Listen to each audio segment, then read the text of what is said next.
Good afternoon, everyone. My name is Gail Berger, and today we are at the Blessing House, taking time out to visit with 5 extraordinary citizens of our little city here of Victoria, Minnesota. Did I say little? Many new homes are being built, and people are desiring to live in a community that has roots. I came in 2013. And I'm actually living now on the Zanger farm property that was owned and run by the Zanger family for 100 years. This little town called Victoria used to be called Lake Town.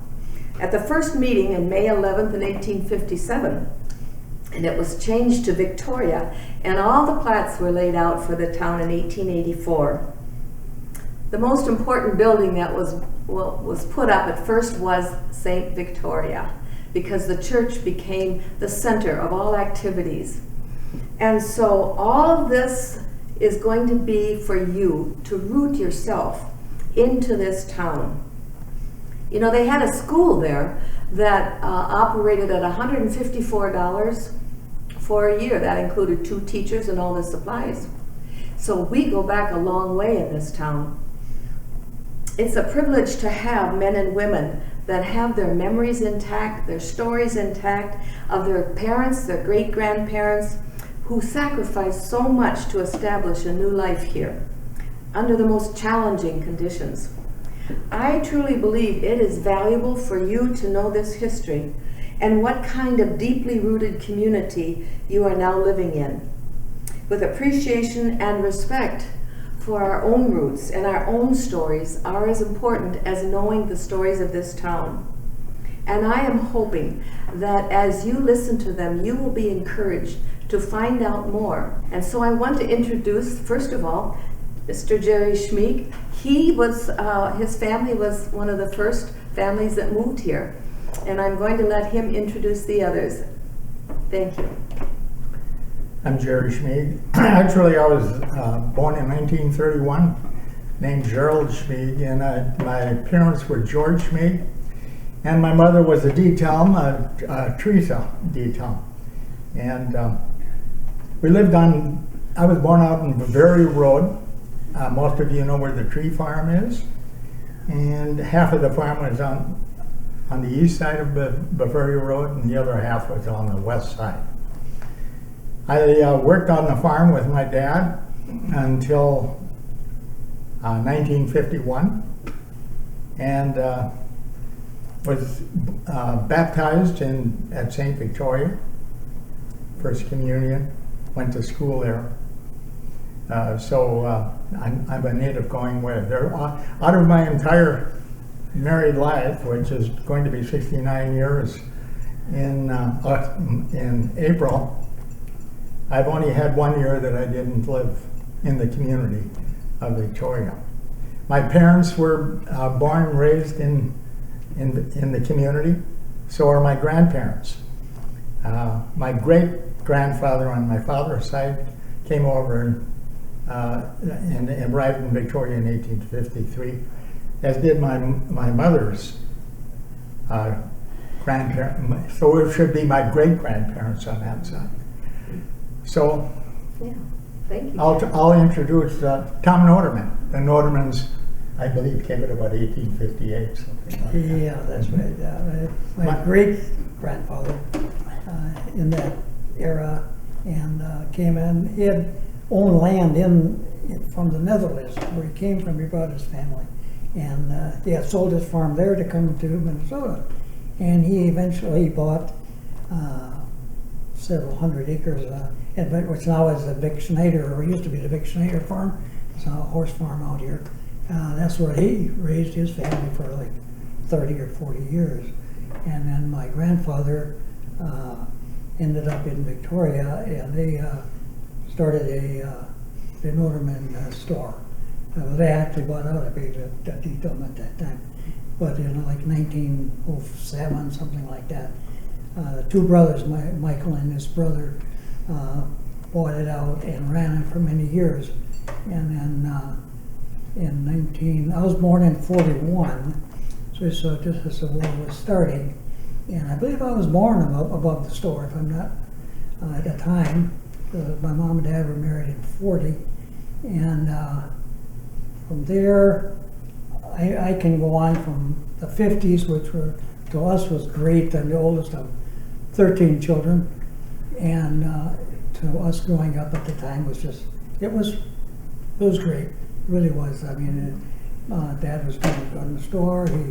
He had bought out when his dad died. He got in, and then Frank Schneider died, and then John Schneider took over, and eventually his son Jim, and ended up with my dad owning it for the last 20 years or so. And it was, back when I remember, it was the supreme shoe store of Carver County. It was the historic, I mean, it had everything. I mean, and they bought eggs from the farmers as barter, so you had a customer kind of tied to you at the same time, so it was great. We got just a couple things I would mention that maybe changed Victoria over the history was Highway 5 coming through town. They eventually, in the late 50s, came through, and that changed the town. But then also it brought along Henry McKnight, who came in and started buying up farms in the 50s. And he was going to have this planned community. So he bought practically all the farms between Highway 5 and Highway 7, almost to Excelsior. And so there was like 20, 25 farms that he bought out and was going to have his planned community. Jonathan that was going to be his baby out there. Well then, as they're going along, Hennepin County realized that this was supreme land. I mean, it was, they had farms in there, of course, but they thought it would be a great place for a park. So eventually he sold it, but then by buying all these farms, my dad's customers, he lost a third of his customers over the years. So then he sold it, then he went over to Chaska and did the same thing. Bought up all the small farms, and then he eventually did have Jonathan that he got going. But my dad lost another third of his customers, plus the highway coming through, and all of a sudden you had competition from all the bigger stores and nearby stores, and highways were better, and it turned in from a farming community to a bedroom community. Everybody was working, they were driving here and there, and they would shop on their way home at the big stores, and then they would come back to mom and dad's store, and they'd buy milk, bread, and butter, or whatever, what they forgot to buy.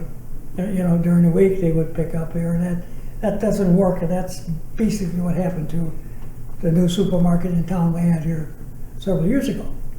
They came in, had a beautiful store, had everything, but they couldn't compete price-wise with the Targets and so on and so forth, and people can't afford to go out and spend the extra $10-20 a week just to shop at home, so that kind of changed the town. But anyway, a good friend here, Mary Moore, and she lived up the street from me, and she would babysit me and my siblings occasionally when she was just a kid back then. But it was great. But anyway, this is Mary Moore. She was at Wharton. Yes, I was born and raised in Victoria.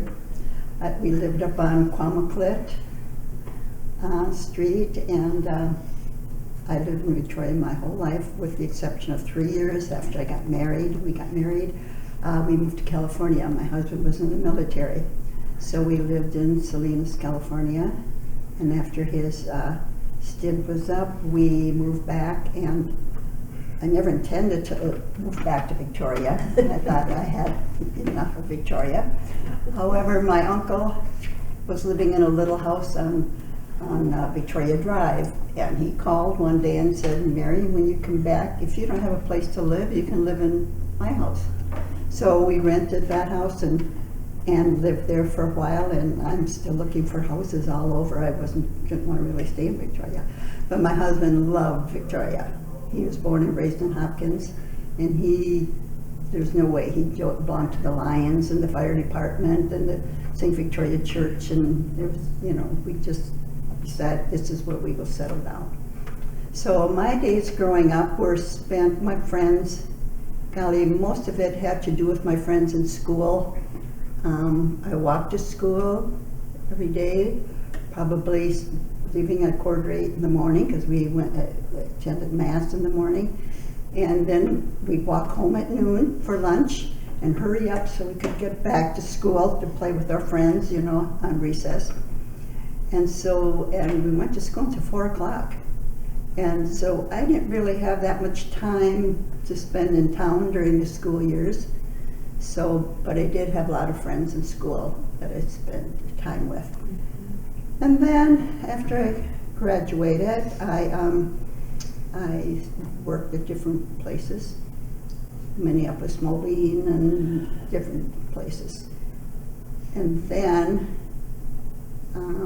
let's see, after we lived there a while, we purchased a building downtown. It was the old, where the clock tower is now. We purchased that, and it was a bar. And so we ran the bar, and we had appliances. It's called Victoria Appliances. The bar was called Moore's Bar, and we had appliances in the back room. So we did that for a few years, 3 years, and then we sold the business. We kept the building for a long time. And then my husband got a job. He was in sales, and I went to work in the creamery building. And I worked there for 14 years, and I was sold along with the company. So then I worked in Plymouth, and then we moved to St. Louis Park, and then we moved to Burnsville. So I kind of made a circle. But while I was active, I coached girls softball for 13 or 14 years.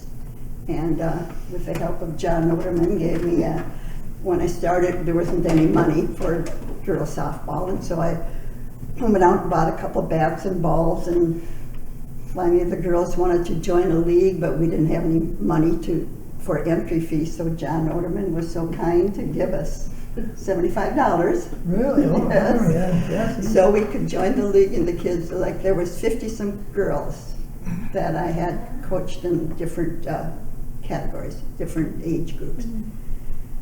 And then I was working for Jim Kilbane, and of course I told him that John gave me $75, so of course he upped it to $100, so that was good. But anyway, my grandparents came over from Germany and settled out on Bavaria Road, and my mom and dad married and lived in one of my grandpa's houses. I think there was 4 along the way.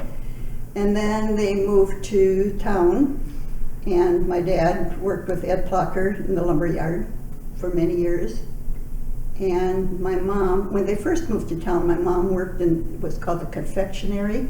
It was a building on the corner where they sold, I don't know, it was kind of a little restaurant. I really don't know what it was. But then my grandparents moved to the house right across on Highway 5, across from the cigar place. And they lived there for several years.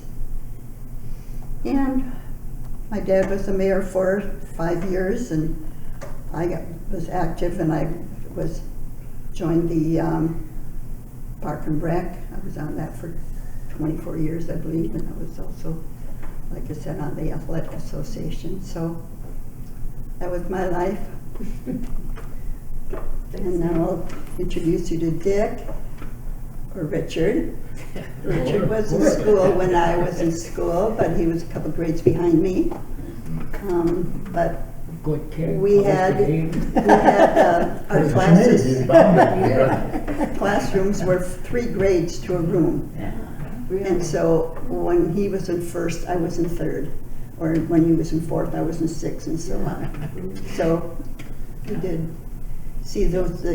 Another thing when we were in school, I don't know if you guys remember, but many times we did activities with towners against the farmers. Oh, yeah. Remember that? Absolutely. That was something, if there was, baseball or snowball fights or whatever things were going on, it was the towners against the farmers. It was pretty even to it most of the time. Yes, I think it was.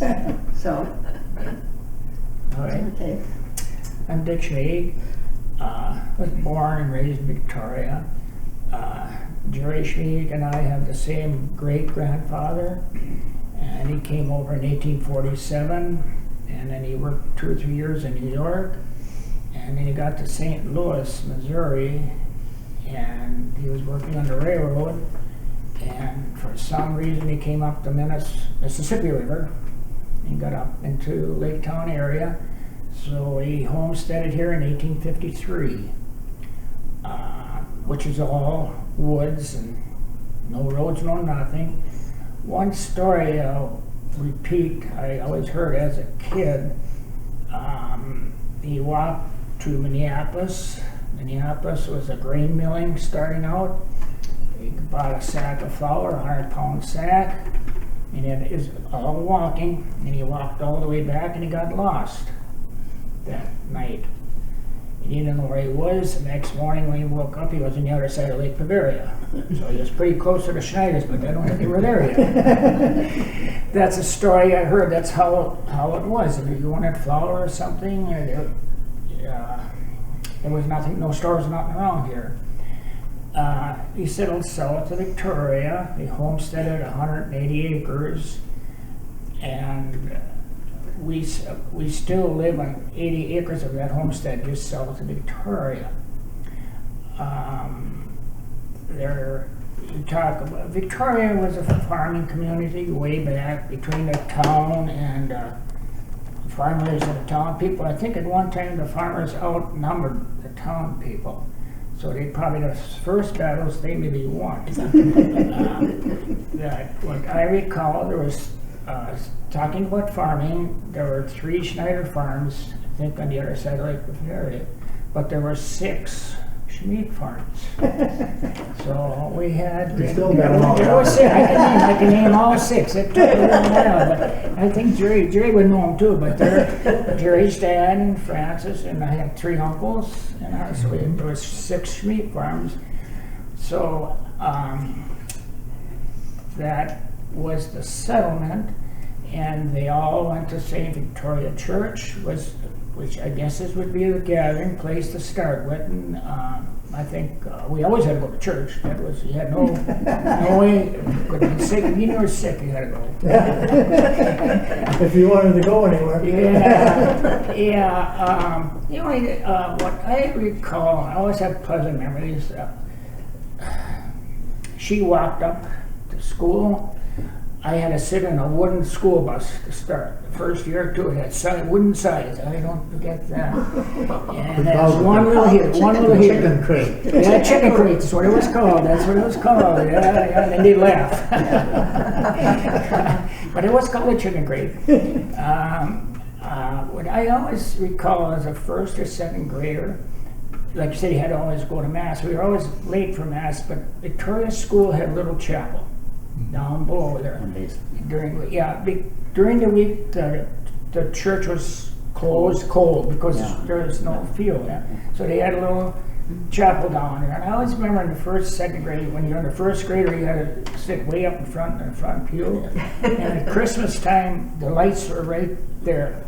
And that's what I always remember. I didn't pay attention to the Mass, but I looked at them lights. So. And also, as got to be a server, so there always was service during the week. There was everyday Mass later on, and twice a summer you had to serve for a week. So I had to pedal to town to serve, and I got a dime from my mother so I could go downtown to the Schneider store down there and get a bottle of pop and pedal my way back home. And I do that. So. And of course, there were a couple dogs along the way, and they weren't the friendliest ones. So I was a little scared of that. So that was my. Oh, we mentioned last time, what did we do for entertainment? We were talking about card playing and this and that, and visiting them. What I thought we really forgot, one of the highlights was the Saturday band concert. Usually, as a farmer, we got to town, we got chased around. Too young to chase girls yet, but got a little trouble downtown once in a while. Buying cigarettes when I was 14, 15. You got the money, you got the cigarettes. But we were smart. Most cigarettes were 25 cents a pack. Philip Morris was 20. So we always bought it. We bought one pack. I ran around with 5, 6 young guys around Victoria. We smoked one of them, that was enough. So one incident that I'd like to recall doing in the train, I always went through about 10:15 at night. So one time, I don't know, we got this idea, we put a penny on the track, and we see how big it's gonna get. Well, we went to look at the train, went through, the penny fell off the track right away. It didn't even, so next time we taped it all down, you know, and we done that a couple times, and the penny would be like about like an egg or something, it was just like a piece of paper, you know, we have to go and find it. So that's one of the things we done on Saturday night. So that Wild and crazy. that was, yeah, it was, the cigarettes were not illegal, that you were allowed to smoke at that time, so, no, we didn't, we just puffed on them too. So, then I grew up, going to school, she was always ahead of me, so I tried to copy what they was going, no, I didn't. I hated homework, always did. Then, well, I got 17, 18, well, I started to work around. I worked in a lumberyard with her dad a little bit. I worked in the creamery a little bit when they were making skis. I worked in the ski factory. And put 46 years in the American Crystal Sugar. For a hobby, I farmed with my dad. And that was always, work was always there. The money wasn't always there. The money wasn't there, but the work was there. And a horse, I grew up horse farming. I can tell you all about horse farming. That's what I grew up with.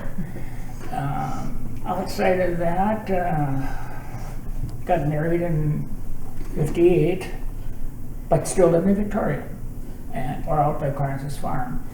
And that's about, I always got along with the neighbors. I think more, on my mind, I got along. And one other incident, I guess I'll repeat. He lived on a farm, he got water problems, and it's 10 below or 20 below. I would call my friend here, Maurice Leitner, and they'd have to come out and give us water. You know? And so this is Maury Leitner, and introduce him. Thanks for coming on this road. I'm from a different, I came from Waconia. I was born in 28. And my grandparents, they moved to, originally they moved up to Buckman. And my dad went up there. He had to build a church up there, and that's where he met my mother. My mother was up there. And then, well, they got married up there, and then they settled in Waconia. And then in 1938, he started a Leitner Well Company in Victoria here. And it's such a difference. We moved into Victoria at that time. There was approximately 40 homes altogether in Victoria. Mm-hmm. And actually, where we lived in the village hall because there was no place to live. But we lived in there from March until October. One room, all 8 people. So, and our grandmother lived with us too, but we put up a veil so she she was by herself. She never learned to speak English. We had to learn to speak German. So. But yeah, and actually, right next to the dance hall was right in the middle of town. It's right in the parking lot. Well, to the one side of us was a 2-story apartment building. The Schmitz lived downstairs and Bruns upstairs. Bruns is the one that had the meat market in Victoria for quite a while. And the other side of us, of course, was the lumberyard. And then at that time, the next was the meat market, because the first years we were here, the barber shop was across the street where the restaurant is. Because I remember going there for getting a haircut for a dime or whatever. I don't remember that. I just remember that. Yeah, and then there was a harness shop next to that, and then it was Tuffy's, and of course, then it was the Creamy and the gas station. But then across the street, even you were talking about Norderman's store. Mm-hmm. The difference, the way Norderman's store run that, years ago you came in with an order, you handed that to a clerk, yes. And the clerk got everything. And in the back of the store, because I grew up with Al Norderman was just a year older than I was, so I helped a lot of times in there stocking shelves and stuff. And that's the way, they had furniture downstairs, they had everything. They had clothes. They had all the clothes, shoes, they could buy everything in there. Mm-hmm. And it was. And they candled eggs. Yeah, they sold, a lot of farmers brought their eggs in the cupboard holder. Each individual one egg they put under the light. Handled it. Nellie and Nellie Arts and Terry Steinberger. Yeah. And why did you candle? handle. to make sure there wasn't blood in Blood in it. it. Yeah. It was They were cracked or- A little chick. Yeah, they shipped it to, twice a week, I think, they made a shipment of eggs. It was a big business It was a big to hotels and restaurants in Minneapolis. Yeah, they used to go take a whole load once a week. I think they'd take a whole truckload. Yeah. And then they'd come back with a truckload of groceries. Yeah, we did it twice a week when I was growing up, and that was the treat. I mean, we were, what, 6, 7, 8, 10 years old, and we got to go to town with Dad on the egg route, for a day, and we'd get a Dairy Queen or something on the way home. No. That You're was, not a Dairy Queen? hey, there was a first, I can remember the first Still Dairy there. Queen. Yeah. And next up, you remember the first On Dairy Highway Queen? 7. On Highway 7. Yeah. That was that's- a if you treat to want- go up there. Yes, if you were really good all day, Sunday afternoon, you could go, we would go take all the kids in the car and go have a Dairy Queen. Oh my God, that was special. Well, anyway, I was drilling a well out for some people out there, and that's where I met my wife. And she was, actually, when we were married, she was only 18 years old when we were married. But she learned how to sew and everything. She could make all the clothing. I don't care, she could make shirts, she could make snowmobile suits, or wedding dresses, quilts, she could do anything. With my first wife, we had 5 boys and 3 girls. And 4 of the boys today live, well, 2 of them live just a couple miles from here. 4 of them live right in Victoria here. They all stayed close. They do everything together. They like to hunt and fish and everything. They never went out for sports. One of them went for wrestling for a little bit, but that didn't last long. He decided he'd sooner come home and go fishing. In my schooling too, that's Sherry's brother Herbie, we were in that class. And I don't know why they skipped. A bunch of us skipped. We only went 7 years to grade school. And then in high school, that was during the war years. I know my senior year I missed 38 days, so I was never very much. But that was during the wartime, and my dad needed help, so I had to work a lot of times.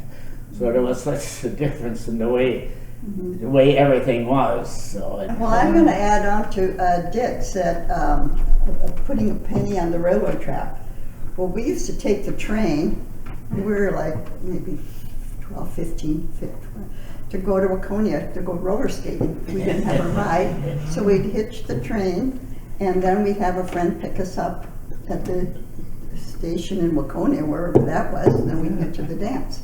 And when it was time to come home, the train was coming back another way. The old paradise. And I Yeah, did the old that paradise, yeah. also when I was working. I worked in Hopkins, and I took the train down to Minneapolis to do shopping, and then I would take the train home again at 10 o'clock at night. I think it held about 14 people, the car did. Oh, I think Arnold and Jermaine, they went to high school in Excelsior. And they used to go Take the train? and with the train in the morning, the dinky, and Yeah. come back, and ran one in the morning and one in the afternoon. Going back to the Schmacks, Johann, our common great-grandfather, he married a Schneider. Yes. He married my great aunt. Yes, isn't that interesting? So, there was a long period of time we wondered which Schneider it was. It ends up, it was also that first, the first settlers. So it's strong. And Noterman's store, actually, that was started in 1895 by Michael and his father, Carl Vital. Yeah. Okay. And then they sold it to Noterman in 2005. Okay. So so they had to start. Also, Grandpa Schmeed, my grandpa Schmeed, and on my mother's side, my great grandfather, they started the creamery. I mean, they were first.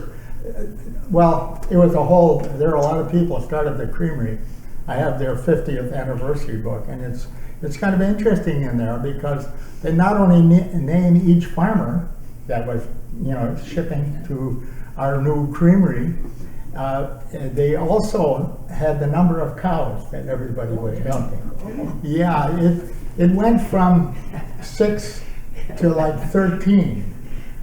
There were a few of them were milking 13. I was surprised that my grandfather, Anton, that he he actually milked 12 cows, and you know, you did everything by hand. So, and gee, twice a day, that was interesting. That was My- twice a day too. wasn't it? Twice a day. Actually, my parents in the early 30s, they milked 3 times a day because the money was pretty scarce, but they couldn't keep that up very long because, you know, they went to twice a day, which I did in most of my life. I started milking cows with a milking machine. We had aluminum buckets, 30-pound buckets. Cows didn't milk as much as they do today. And I could handle that at 6 years old. So Oh, my. I started doing a lot of things. I could drive the Model A when I was 6. I was experienced by that time. On the farm, you How learn could you to reach do all the that. pedals? Of course, I milked cows too because at Kunz they used to live up above the shop there, and he had 10 cows there. And when I was in high school, I used to get up, milk 5. He milked Yeah. 10, 5 in the morning, 5 in the evening. I got a quarter a day for doing that, which was good Irvin money. Kunz? Huh? Irvin Kunz? No, Fred and yeah. Irvin, yeah, those Yeah. two were The together. 2 brothers. I was on the farm during the Depression, so I remember it very well. I'd take, I know how I went, you know, before, I was preschool, and I'd herd the cows. I had you know, and grass didn't grow, so you had the cows graze along the road. Usually the road banks had some grass, and clover. Of course, that grows anytime. It doesn't matter if it rains or not. And we had to pen off sections because if they ate too much clover, I do remember a cow bloating. Yeah. And my grandpa Gatel, he knew how to. Well, they get like a balloon. I mean, you don't know where the bones are or anything. But he had a method of finding that particular stomach. You know, it's one of their stomach that bloats. And I remember he made a steak to do that. I still remember that. I wasn't very old. Smell then too. I had a dog, Shep, and that Shep was an English sheepdog is what it had to be. He was probably a scrub. But that dog, she could watch cattle, so she could keep everything organized. Yeah. I used to just be amazed when I'd go to my uncle's farms, and they had dogs, and when it was time for the cows to come in, the dog would go out and he just knew how to round up the cows, and Yep, they do. they'd come marching in, and the dog would be behind them. It's amazing. You guys talk a little bit about the medical situations and what happened, you know, when babies were born. I suppose they were born at home or. Yeah, and- babies were all alarmed. They're all They Well, weren't what all- happened when somebody broke a leg, or what kinds of Well, dangers happened? Chaska. Jessica was, We went to Chaska. Or he also had Yeah. like my dad had appendicitis when he was young, a kid, and he had to take the train to St. Paul. Oh, And oh my. he said, "Oh, what Oh, pain my. riding that train! You can imagine." And so there was a lot of train transportation. If you go back to my parents' time, So you asked about the medical situation. The doctors used to come to the house. Yeah, all of them. we had Spike Nagel from Oconee, and he used to Yes. come and visit my grandmother with, and he loved to sing. He'd always come there and get on the piano and play the piano and sing when he come. Really? But he was in Waconia, yeah. I worked at the Nago Hospital Yeah. for 2 years, Yeah. just on weekends and during the summer. yeah, I got to tell you a story about, you know, our grandpa was in Chaska. So mom and dad and us kids, and they were all in the 47 Ford or whatever I think it was. We go to grandma's, and on the way back, well, there was just me and my sisters in the back, and there was when the doors open this way. Yeah. And we're going down by Lake Bavaria, and Dad, he's going about 40 miles an hour, whatever. And somehow I hit the door, and out I went. Out I went, I'm rolling down the road, and rolled up into the driveway of Schmack, or was it Schmack over there? Yeah. He rolled up, and Dad hit the brakes, and he run back, and he says it was the dumbest thing I ever did. I picked you up and stood you to see if you could stand. Yeah, they called those suicide doors. Suicide door. They had the old, it was a airport pilot cap I had on. I had the fur in the front. That was all gone.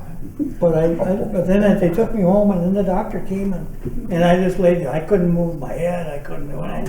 If they wanted to drink it, I'd move my head. But anyway, that was one of those days when I lived for another day. Yeah, of course, the big thing too, Brownworth used to sell dynamite. And I know I shot at probably 100 cases of dynamite in my time. Because we used to shoot stumps, rocks, whatever it was. Yep. And I'll never forget, the guys were driving, Dad didn't have much equipment. They had a Model A, and they drove, and coming up with Schmie's Hill there by Bavaria, the banks were high, and they drove up, and they tipped over. Everybody was helping them up, and then one said, I wonder how the dynamite's doing in the back there. Because we carried dynamite along wherever we went, dynamite and camp yelling. What was a major controversy in the town? Was there anything that people were fighting each other about? Or did everybody agree? I think everybody really got along. Yeah. Everyone looked out for everyone else. They never criticized. No, it was I like never heard 80% it Catholic and 20% Moravian. And we tolerated each other. Of course. And I can remember when we were in church or in school on Christmas, one year we would go down to their school for their Christmas program, and then the following year they would come up to see ours. And that was basically the only really intermingling we had of schools, but everybody enjoyed it. I mean, we got along. Well, Everybody. The more he talked about getting through elementary school in 7 years, I was there Why 8. did you only go 7 years? Because it skipped on my brother did too. Alan did. Alan Orderman.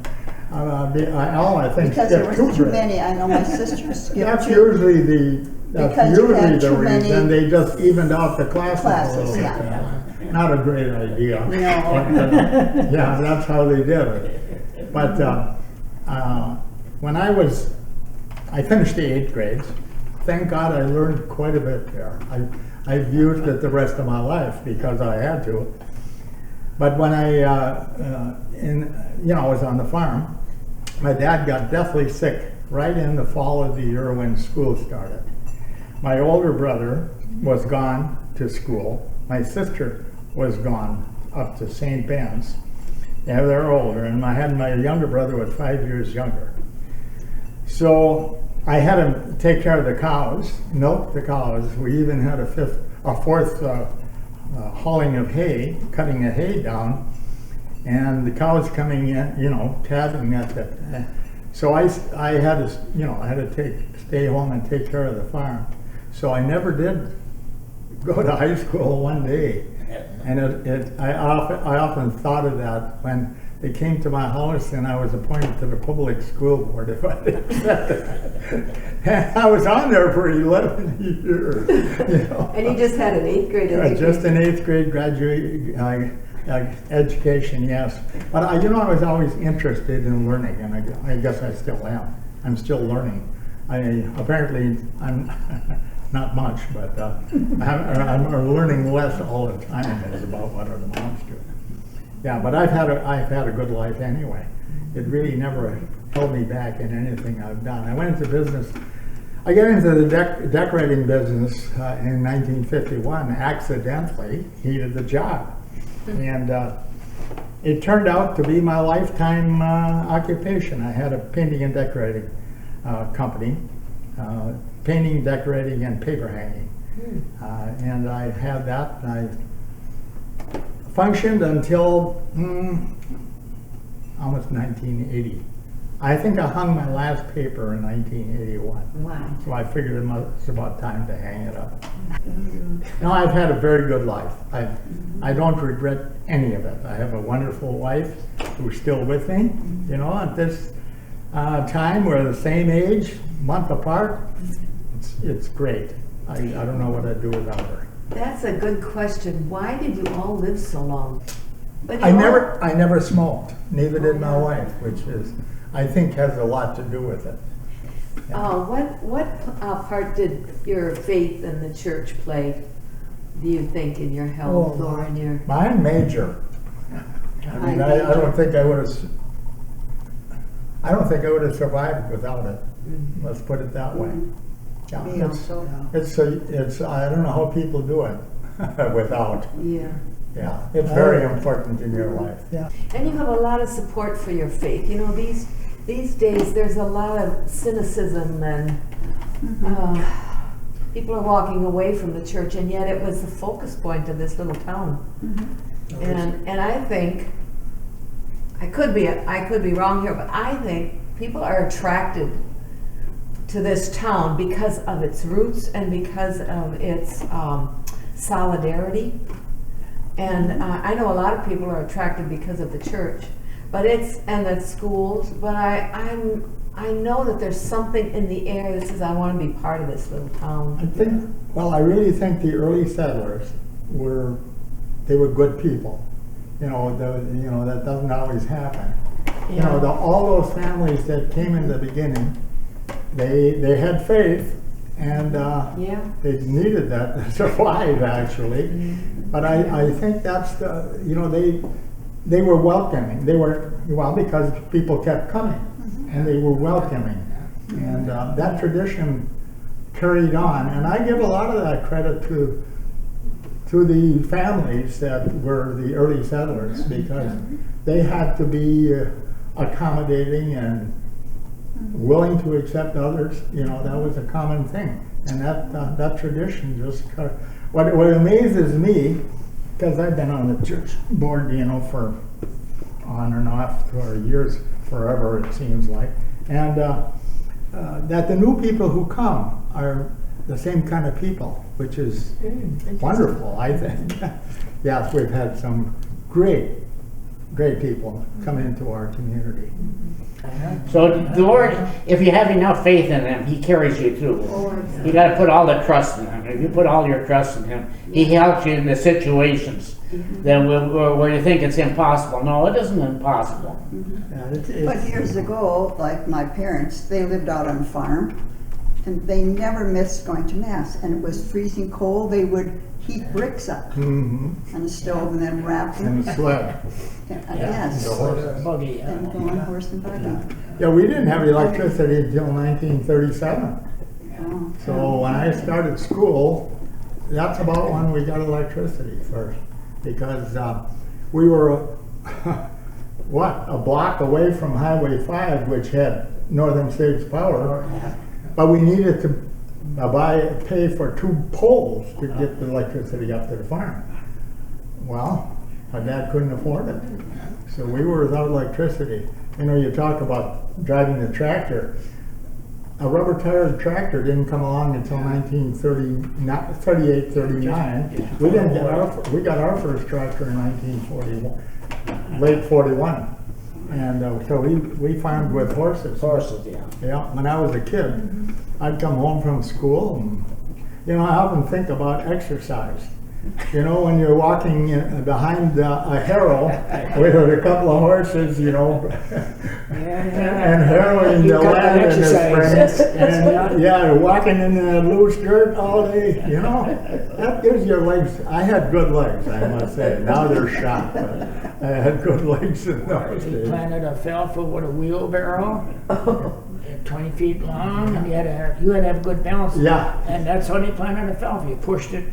It was maybe like a bicycle, big wheel with curves in.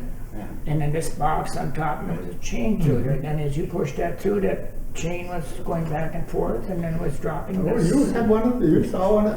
We never had one of those. You know, we got part of it up in the greenery. We had horse drawn. I mean, it was simple, but it worked. I grew up with horses too, and then you crawl under the horse to harness it. Well, I had to do that too. In fact, I plowed the garden with a single horse and a single plow.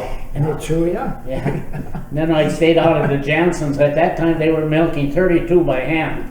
Of course, they had 4 milkers. Yeah. So that's where I learned to milk too. Yeah, I remember hunting. You know, I think about that. I was probably 15, and you know, you're not tall yet. You know, 14, 15, and to harness a horse. Yeah. You got to get it up and over. Oh, that's a load on your Yeah, shoulders. you're darn right. And then we had one that she would come slamming over. So you had to Pina. run in, Pina. throw those hames over the, the harness. Yeah.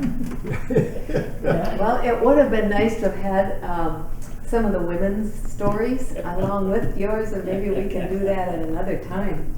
But I can't tell you how much I appreciate the time and the gifts that you've given us. I don't know where this is all going to go, but I think it's a treasured hour that we've spent together, and I'm hoping that we can do it again.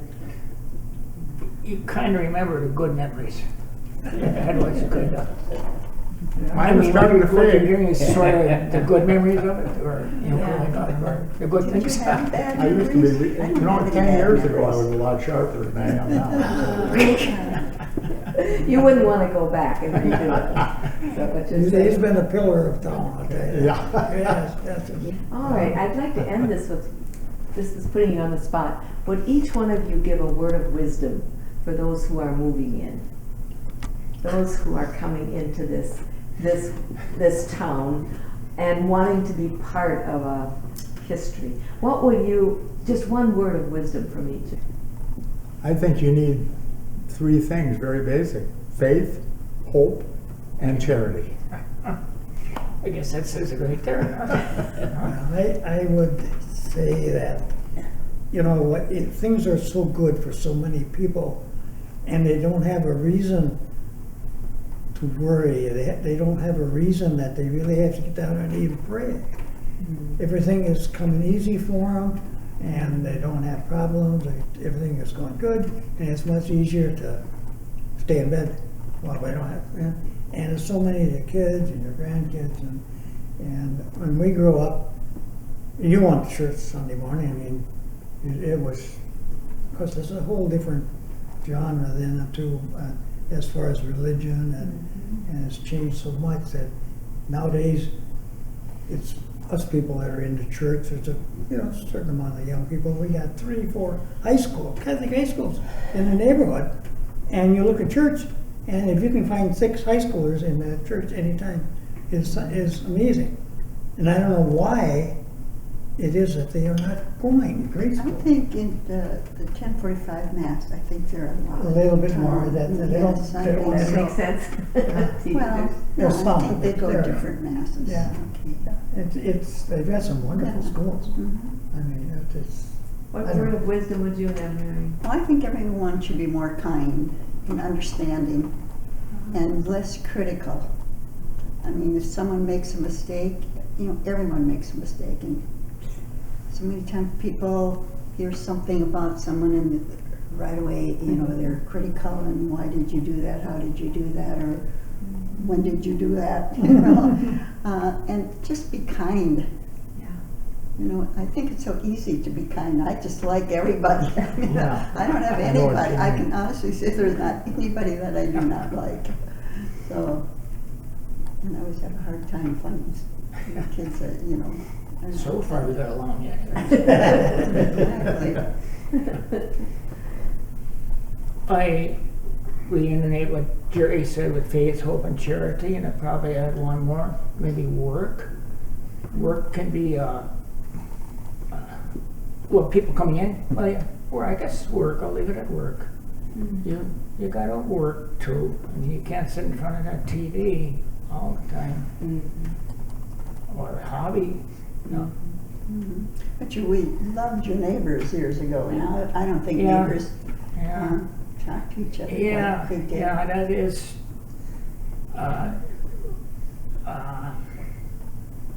the people coming in, I guess you should try and get to know your neighbors a little bit. I think so. You always look for the good in a person instead of the bad. Exactly. I mean, I got 2 brothers that are in business, and they'll bring up the bad in the others. No, I don't want to hear the bad. I want to hear the good stuff. Because no use bringing up the bad thing, because everybody's got bad things of their own. Yeah. And if you take care of your own, why move the plank out of somebody else's side when you got it in your own? Sounds to me like you need a sense of humor too. Yeah, kind of have a smile on your face. Yeah.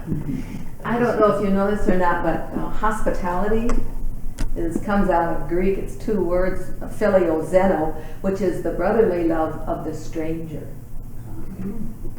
The brotherly love of the stranger. And that's what the Blessing House is all about. So anyone can just come in, because that is our ministry, is hospitality. And so I think that's what you all experienced growing up, with a brotherly love of one another and the strangers. So I think that is a huge magnet, a great attraction. And I'm so happy that you were here. I don't know where, like I said, where this is going to go, but we do know that this has been worth every minute of it.